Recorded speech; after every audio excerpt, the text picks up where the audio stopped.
The enemy will whisper in your ear and tell you you can do this on your own. It is not true.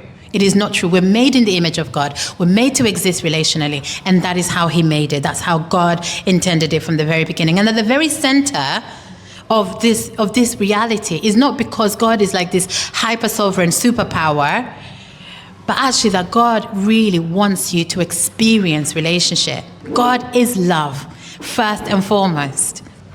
And love cannot exist apart from relationship. You can't experience love all by yourself. To be human then, to be really human, is to be made and to exist in community.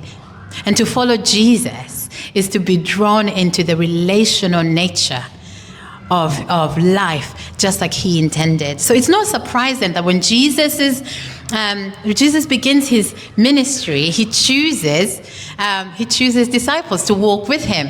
And he doesn't call individuals and say, look, you go on your own and do all the things. We know that he chooses 12 disciples. He calls them, we know, Simon, Andrew, Peter, those guys. And from the very beginning, Jesus gathers apprentices to himself. His goal is not just transformed individuals, it's transformed people. And this is countercultural to the Western way of thinking. Because actually we've got hyper-individualism as part of our culture.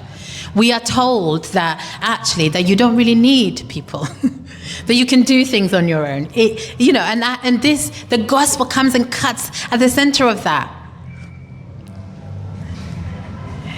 Jesus, when he appoints the 12, he is signaling the 12. We know this, when the 12 tribes of Israel, because what he is doing, in fact, the Bible is so incredible because he fulfills all of this stuff. What he's doing is doing what we experience when God selects Abraham in the very beginning. He's making a new community.